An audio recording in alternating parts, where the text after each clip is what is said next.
जी, ये वीडियो प्रेमानंद जी महाराज की एक वीडियो की समीक्षा है, जिसमें वो थोड़ा उनके मेरे ख़्याल है शायद 10-15 साल पहले का वीडियो होगा। उस समय उनकी दाढ़ी काली है। वो कह रहे हैं कि है ना, और उसका लिंक यहाँ ऊपर आई बटन में आपको देखना है तो आप देख सकते हैं। वो कह रहे हैं कि भाई इस बात पे कोई भरोसा नहीं करेगा, कोई विश्वास नहीं करेगा कि राम राम करने से या राधे राधे करने से या ऐसा करने से आपको सब कुछ मिल सकता है, कुछ भी मिल सकता है, कुछ ना करने से भी मिल सकता है।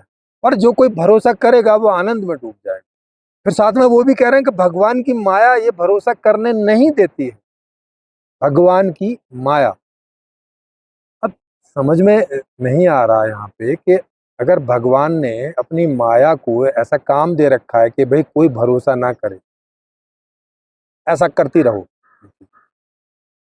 और फिर एक तरफ अपने भक्त प्रेमानंद जी को बोल रखा है कि नहीं तुम भरोसा कराओ, तुम बोलते रहो कि ये समझ में नहीं आता कि ईश्वर कुछ कंफ्यूज टाइप है क्या, कि वो चाहता क्या है, क्या चाहता है कि लोग भरोसा करें या क्या चाहता है कि लोग भरोसा ना करें।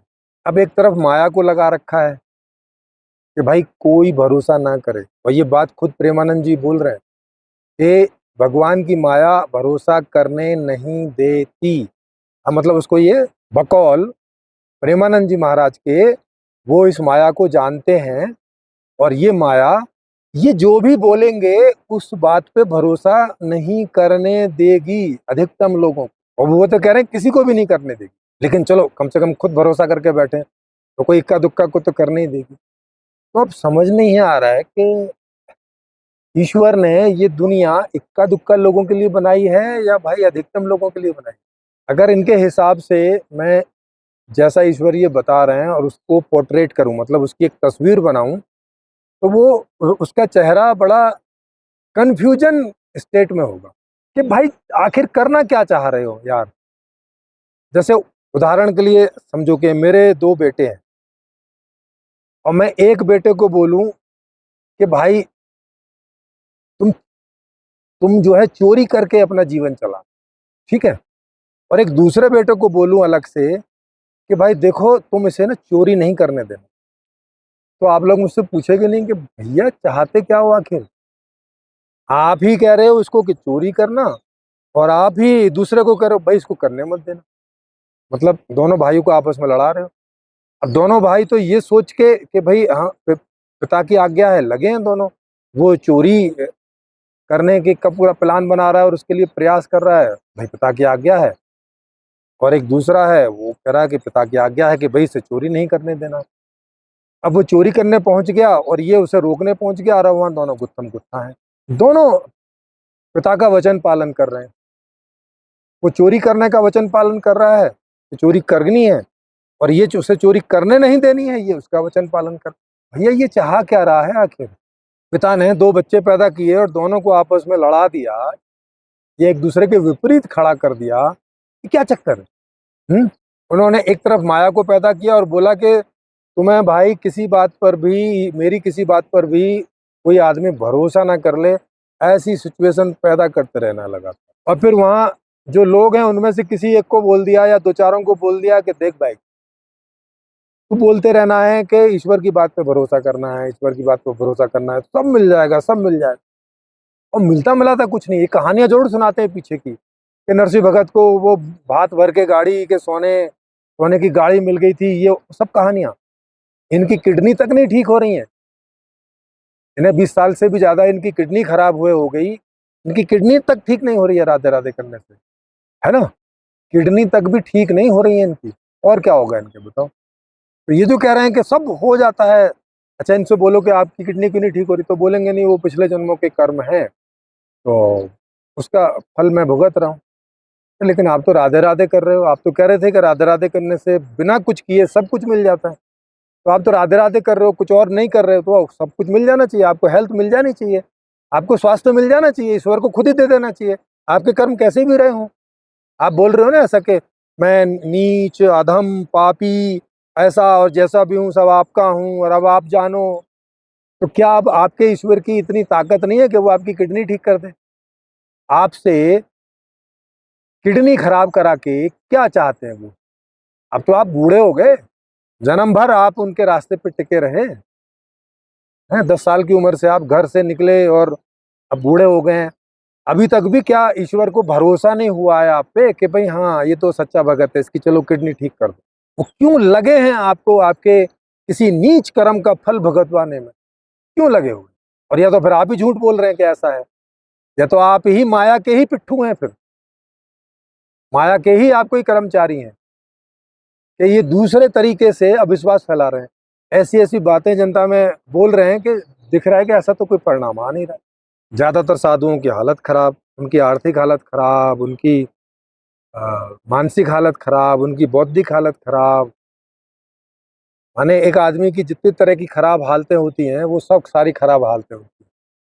वहाँ आर्थिक रूप से कोई एक आध ठीक स्थिति में है, जैसे प्रेमानंद महाराज आर्थिक स्थिति के में ठीक है कि भाई किसी ने इनको कोठी वगैरह दे रखी है और गाड़ियाँ-वाड़ियाँ दे रखी हैं, पर इनके पास स्वास्थ्य नहीं है। विज्ञान और डॉक्टर्स हैं जो इनको ज़िंदा रखे हुए हैं, नहीं तो जब भी डायलिसिस आप करना बंद कर दोगे, मर जाएँगे। या कोई ऐसा समय भी आ जाएगा जब जब डायलिसिस से भी काम नहीं चलेगा तो हो जाएगा इनके हिसाब से।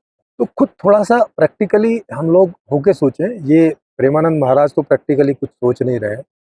तो ये तो देख नहीं रहे हैं कि भाई मेरी सारी ज़िंदगी निकल गई, मेरी सारी उम्र निकल गई राधे-राधे करते हुए। मेरी किडनी क्यों नहीं ठीक कर रहे हैं ईश्वर? क्या प्रॉब्लम है उनको? दूसरा कि ईश्वर ऐसा क्यों करवा रहा है कि मुझसे कह रहा है कि लोगों में विश्वास पैदा करो और माया को कह रहा है कि ना विश्वास करने नहीं देना। भाई ये ईश्वर चाहता क्या है?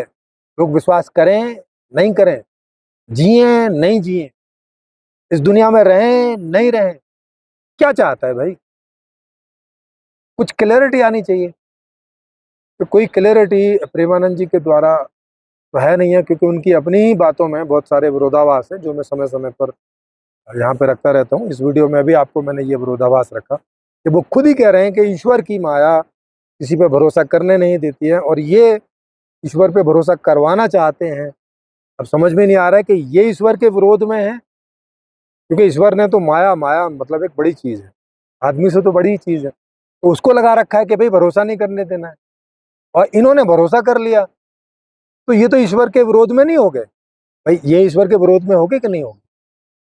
जैसे मैं मान लिया कहीं का राजा हूँ और मैंने वहाँ पे अपनी इस बड़ी ताकत को ऐसे लगाया हुआ है कि भाई कोई भी जो लोग हैं वो पड़ोसी राजा पे विश्वास ना करें, है ना? मैंने ऐसी बड़ी ताकत झोंकी हुई है और फिर वहाँ एक आदमी पैदा होता है और वो बोलता है कि ना ना पड़ोसी राजा का आप भरोसा करो, तो वो व्यक्ति में उस राजा के अगेंस्ट हो गया कि नहीं हो गया? तो ऐसे ही जब ईश्वर ने बड़ी ताकत लगा रखी है कि भाई कोई भी भरोसा ना करे ईश्वर की या धार्मिक धर्म टाइप की या भक्ति टाइप की बातों का, ऐसे माया लगा रखी है और फिर कोई 2-4 आदमी उठ खड़े होते हैं और वो कहते हैं नहीं नहीं भरोसा करो, तो ये ईश्वर ईश्वर के खिलाफ ही नहीं हो रहे हैं ये? कितना बड़ा विरोधाभास। ये ईश्वर से खुद क्यों नहीं पूछते हैं कि भाई क्यों चाह रहे हो ऐसा कि हम भरोसा पैदा करवाएं और माया को लगा रखा है कि भरोसा नहीं पैदा करवाएं? भैया क्या चक्कर है, थोड़ा कुछ बता दो। लेकिन अब बुद्धि बुद्धि तो इन लोगों की चलती नहीं है ना। वो तो समर्पण कर दी होती है। बुद्धि समर्पण करने का मतलब नो क्वेश्चन, समझ में आए नहीं आए प्रश्न नहीं करना है, मान लेना है बस। जो किसी गुरुजन ने बोल दिया, अब उसने अज्ञानता में बोल दिया, कुछ भी बोल दिया, अब आपने उसको गुरु मान रखा है, बस खत्म कहानी। ये बात है।